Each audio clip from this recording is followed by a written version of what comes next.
guys, Mount Just for Truckers over here. And I was just thinking about when I first started trucking and how it's different than it is now as far as starting in trucking.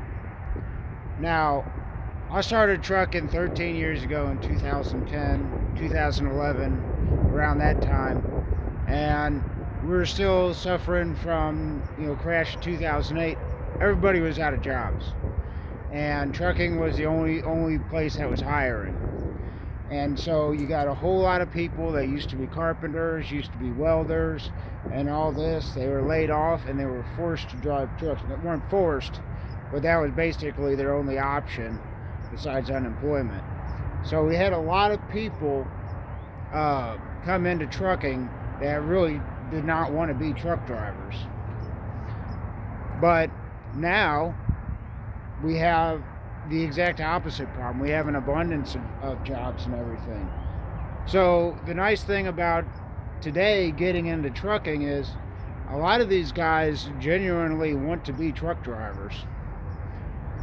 And I remember when I first started, everybody in school, like, they had these wild fantasies of what they thought truck driving was because they never considered it before. They never talked to any truck drivers. Like nowadays, when people, like I said, actually want to start driving a truck. Whereas before, they thought, oh, I'm going to make all this money, do this and that, and it's going to be like a vacation every day. We're just going to go to wherever we want, spend as much time as we want to there. And it's so not the truth. It is a job. It is nothing like a vacation at all. But I don't see it that way nowadays because, we got YouTube's more prevalent than it was. You got all these trucking videos. People talk to truck drivers. And as a whole, there's more truck drivers. So people talk to them. There's more truck stops. I know a lot of people, when I first started driving a truck, I'd probably been to 5 truck stops before first I rode with my friend for a couple weeks, and that really helped out a lot. And I think that a lot of the people starting to drive a truck are doing the same thing I did, where they're riding with somebody, they're talking to a lot of people, they're watching a lot of YouTube videos like mine, and that's really helping them prepare the reality of truck driving where it's not a fantasy. And I really hope that's helping the attrition rate and the turnover rate.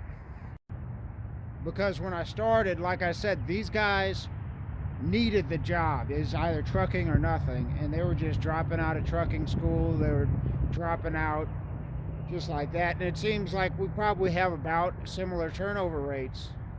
Well, look at the economy. We have, an abundance of jobs and everything, as opposed to 2010 when we didn't. And I think that does say a lot about trucking nowadays, where I think a lot of people really know what they're getting into. So if we have the same turnover rate with an abundance of jobs as opposed to extremely scarce amount of jobs back then, I think that says a lot about the trucking industry nowadays. And people know what they're getting into, and maybe it's even getting better. So tell me your thoughts in the comments, guys.